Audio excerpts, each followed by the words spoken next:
All right, today I'm going to let you in on some hard lessons that I have learned over the last several years as we have placed over 50 admins. I've hired them, I've trained them, I've recruited them, I've done all the things that you could think of.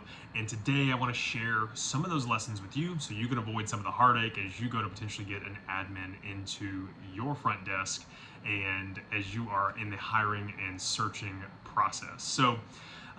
We've done this for a good bit of time now. Over the last several years, we've done and tried all kinds of things from the interview process to, as we're looking to bring people in and have our clients and our practice owners start interviewing them. And as we've helped, just lead them and manage them as they get into the practice, there's been a ton of lessons that we've learned, things that have led to turnover, things that have led to somebody underperforming maybe a little bit longer than they needed to. And I want to hopefully give you guys some of these lessons so that you can avoid some of the mistakes that we have made. So first major thing that I look at is personality and culture fit. This is one of the biggest and most important things as you are looking to bring somebody into your business. And so as you are going to search and you're going to hire somebody, oftentimes there's been a lot of turnover maybe that's happened at your front desk, or you're in a desperate time to get somebody into your business. And so you'll throw an Indeed ad up, you'll get 50 to 100 people, maybe you do some phone interviews, and then you get somebody's butt in the seat, and then ultimately one bad hire leads to two, and then now you've got a revolving system at your front desk, and we've had 2 or 3 admins. Or you get somebody that's an okay fit, but they just underperform and you have a hard time getting them there. And so the 2 big criteria that I look for: personality fit, culture fit. On the personality front, one of the big things that I'm after here, oftentimes somebody's looking for just the most bubbly person, bubbly personality, and that can be helpful, right? Especially when we're talking about being able to take phone calls or be able to greet patients. Obviously, you want that warm, smiling face, but sometimes that can't be the only criteria when you're looking to hire somebody. It can't just be somebody bubbly, right? They've got to have some other pieces. For example, like there may be somebody that has a really bubbly personality, but they're super introverted, and after they talk to people for several hours, they're just exhausted, right? And they just don't have the capacity to be able to handle the phone call volume you have. And that's a big problem. You want to be able to identify that early on. Just because they have a bubbly personality doesn't mean they have the capacity to be able, and the enjoyment to be able to talk to somebody all day long, right? Now, on the culture fit side, this is critical, right? Especially if you have staff. I highly encourage you to have your staff interview one of these front desk candidates. Maybe that's the second or third round of the interview that you have. Just making sure that they fit with the culture of your team. If you bring somebody in who doesn't fit the vibe, you're gonna have trouble keeping this person, or you're gonna upset some of your other providers in your office. And I know that this is big for us. Like, we're a very active clinic. We're treating a lot of folks who like to work out, folks who are very active. And my admin, also very active, likes to work out a bunch. And if we brought somebody on who wasn't very active, there's going to be a big disconnect in the patient population that we're trying to attract and the conversation that they're having. Like, you could listen to my admin's phone call, and she is like ecstatic to talk to somebody about working out and what they want to get back to doing. Same thing on the front. Like, let's say you are this is your chiropractic practice, and you don't do much rehab, and then you hire somebody who maybe doesn't believe, or they've never been to a chiro before, they don't believe in your type of treatment, and you need to be able to weed that stuff out, right? Have they experienced your type of culture, or excuse me, your type of treatment? And if they have, even better if they've already had a positive experience with it, or they're a big believer in your style of treatment. That's going to be huge from a culture fit standpoint. Now, same thing. You don't want somebody who's maybe a little bit older, a little bit more mature, and you guys are a really young, vibrant office, and you guys kind of bring the energy, and this person just doesn't really bring the energy, right? And you just hired them because they're mature, they've got some front desk experience, and you thought that would be a good thing. So making sure their personality fits, making sure that they are a culture fit for what you guys do. That is one of the biggest mistakes that, as we went to hire some people early on, and what we used to try to do is I would actually place somebody into a practice for the practice owner. And the problems that we ran into is I don't know someone's culture nearly as best as they do. And that's now why what we do is we give our practice owners 3 potential candidates to interview, and they get to pick the best culture fit, because I don't want to have a say-so in that. And even though I had somebody who was really good on the phone, their culture fit or their personality wasn't a good fit for what the clinic was doing, and then that potentially led to problems under conversion or the practice owner not being happy. And that's a massive lesson that we learned and something that we've helped mitigate and manage. Now, looking on the other side of this, the other major lesson that we've learned over this time period is that your front desk needs to be a sales job first and an everything else assistant type job later, right?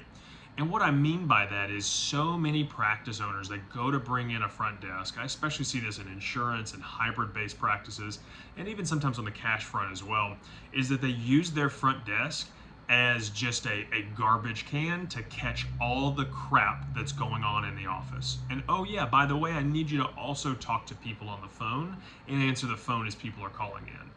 So now what happens is I've got a front desk who is overworked. They feel underpaid, they feel underappreciated, because they're balancing all of these spinning hats and all of these spinning roles. And really the big main thing for this position is I need to make sure that I got people on the schedule. I need to make sure that they're showing up, and I need to make sure they're completing a plan of care and continuing to work with us beyond a plan of care. And what happens is because they're doing so many other things, they're trying to do billing, they're trying to, fax things, they're trying to call referrals that are coming in, and then, oh yeah, there's something going on in the office, and they're helping you, assist you with those kind of things. Now they cannot focus on the main thing, and that is, hey, I got somebody calling in, I need to follow up with that person.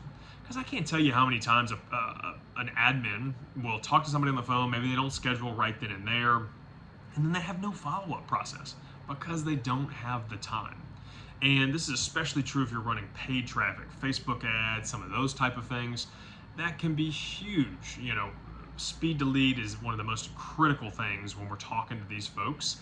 And if I'm not getting to them within the first 5 minutes, you're going to burn a lot of those potential leads, and your chance of getting them into the clinic at that point drops considerably every minute after that, right? And that's obviously what we don't want.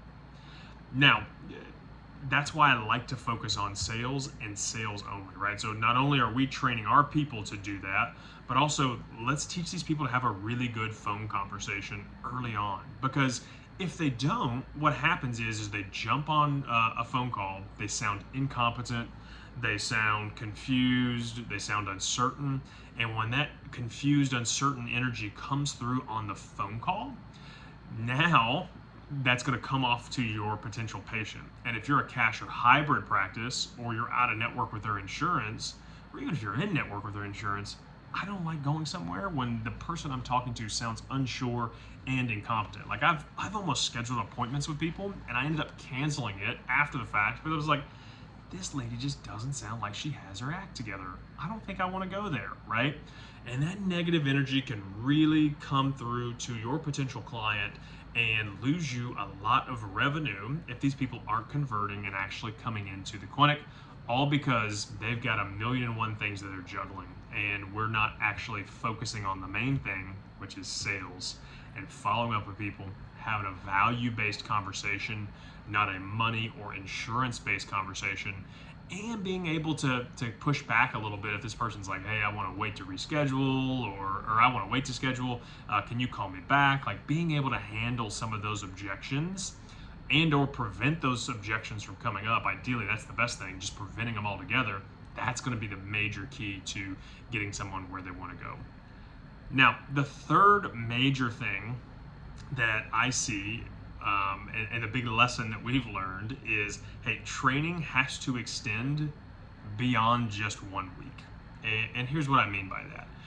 Oftentimes as I put somebody into a practice, and I've seen this and I've talked to other providers as well, they've put somebody into the practice at the front desk.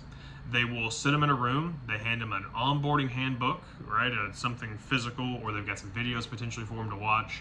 They may do some job shadowing of somebody else in the clinic, and this goes on for about a week, and it's pretty casual. There's no steps, there's nothing else, and then at the end of that week, hey, you feel like you're ready to start answering some phones? Of course they're going to say yes. They're not going to say no, because that's what you hired them to do. And then now this person, they're like, hey, just let me know if you have any questions. And so now something that, your potential front desk may not even feel comfortable bringing up to you, like if they botched a phone call, they're probably not going to bring that up to you.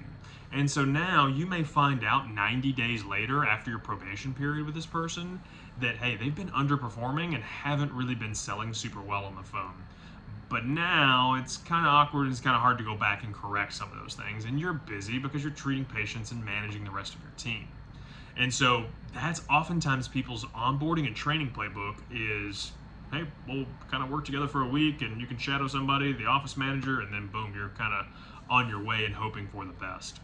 And so the problem with that is, again, now I get 90 days in and I'm just now finding things that are a problem. And then it leads to complacency for you because you don't have the time to go back and train them. And you're like, well, they're doing all their other things okay.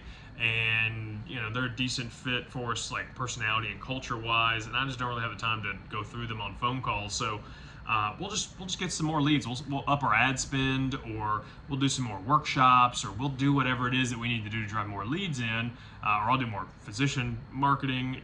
And now you've got a leaky bucket at the front desk, all because you didn't actually train somebody. And if you would have had a playbook, or if you would have had somebody walking through with them, now your admin feels appreciated. They feel connected to you, and you've got this environment where you guys can share problems or share difficulties that might be popping up at the front desk. But if you don't lay that groundwork and that foundation early on in those 90 days or even in that early time period, then now, again, I've got underperformance that's gone on and it's cost me a lot of money.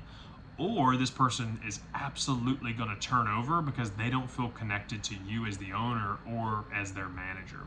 And that's where I love just ongoing training, ongoing leadership and management of this person, and being especially heavy in those first 90 days. That's going to be a critical point to, helping reduce turnover, helping keep, your front desk, your schedule utilization rates really high, and making sure I'm taking care of people at a very, very high level. So those are the big things. If you don't have a training process, then you absolutely need to create one. And even if you're outside of that 90-day window with your front desk, go back and spend some time with them. Audit their phone calls. Ask them how they're doing. Have a one-on-one meeting with them outside of a group setting, and then you start getting to the true root of what is exactly going on. How are they feeling? What are the things they're finding? That will ultimately provide a lot more job satisfaction and a lot more employer satisfaction on your side, and everybody is moving forward in the right direction. So those are the three big things, a lot of the lessons that we've learned. I hope that you take these and apply these. Again, turnover is super expensive in your business. It is super difficult to find the right person, but don't settle just for anybody to sit down in your front desk. Spend the time training them. Make sure that you're not overloading them with 1,000,001 tasks, and that is going to help you feel better, them feel better, and it's going to help your practice grow tremendously. Oftentimes I'm finding, $10,000, $20,000, $30,000 for some of our clients as they look to shore up their front desk, and they do a really good job with the first phone call. Now we're finding a lot of revenue, and you're reaching your revenue goals without you even having to do anything else in your practice, like more money on marketing, more money on more physician marketing, more workshops, whatever it is that you guys are doing to generate clients. That will reduce the amount of time you have to spend in there. So as always, thanks for tuning in. I would love it if you subscribe to our channel and continue to follow us on social media, especially Instagram. We post a ton of content there at Virtual Refresh. And if I can answer any questions, or if you need help training your front desk, I would love to be a resource for you. Let's jump on a quick phone call. I can learn more about you and see if it's something we can help you with or get you pointed in the right direction. As always, thanks for tuning in. We'll see you guys soon.